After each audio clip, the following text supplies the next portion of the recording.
আজকে দেখাবো কিভাবে ভেলুকাপ করা হয়। আগে বলি যে ভেলুকাপ কিভাবে করে, ঠিক আছে, কি জন্য করে।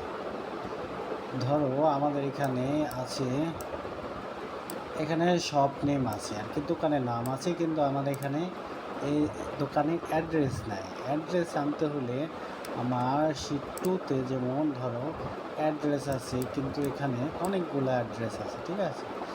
এই যে দোকানের নাম আছে কিন্তু অ্যাড্রেস আছে অনেকগুলা, দোকানের নাম আছে অনেকগুলা।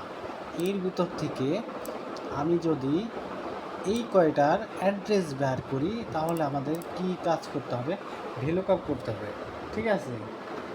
ADDRESS অ্যাড্রেস, তাহলে আমরা ভেলুকাপ করি সমান সমান ভেলুকাপ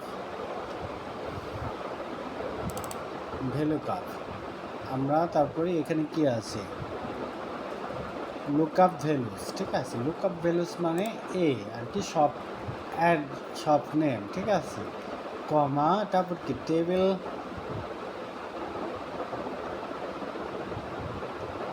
শিট 2-তে যেতে হবে। তারপরে থেকে আমি যেই ইটা নিব, ঠিক আছে, দেখা গেলো এটা সিতে থাকতে পারে শপ অ্যাড্রেস, ঠিক আছে।